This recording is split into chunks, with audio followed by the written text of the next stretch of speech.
एकदम बेकार. खतरनाक माल आहे. काहीतरी वेगळं. हा तेच ना.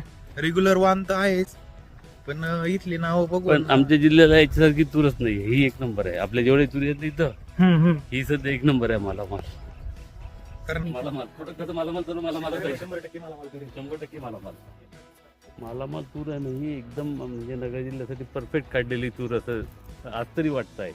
आता याच्यानंतर जे येईल पुढची याच्यापेक्षा पुढे आली तर ती पुढे चालेल, नाही तर ही 2-4 वर्ष तरी अजून गाजवल, जिल्ह्याला गाजवल.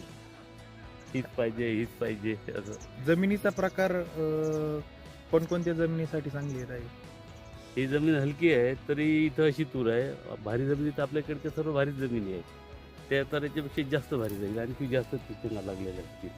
आणि कमी पाण्यावर सुद्धा ही चांगली उत्पन्न देईल का? हो कमी पाण्यावर सुद्धा उत्तम करण्यात. आता इथं पाण्याचं म्हणजे मला असं वाटत नाही जास्त पाणी आहे म्हणून. जमीन कोरडी आहे, वेगाडली आहे पूर्ण, तरी अशी आहे.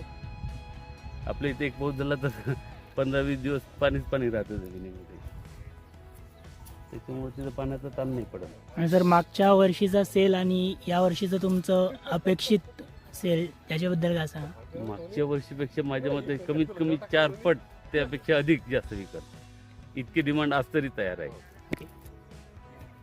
एकही फांदी अशी नाही की ते खाली राहिली की म्हणजे त्याला झोकच लागलेले आहेत. द्राक्षाचे झोक जसे असतात तसे झोक आहे त्याला, शेंगाचे लागलेले. शेतकऱ्यांसाठी तुमचं काय सांगणं राहील पांढऱ्या तुरीसाठी? आता उत्पन्न जास्त जे आहे ते सर्व शेतकऱ्याची फायद्याचीच आहे. आणि याचे इतकं उत्पन्न जे तुरी आहेत मार्केटमध्ये त्यांना कोणालाच नाही आहे.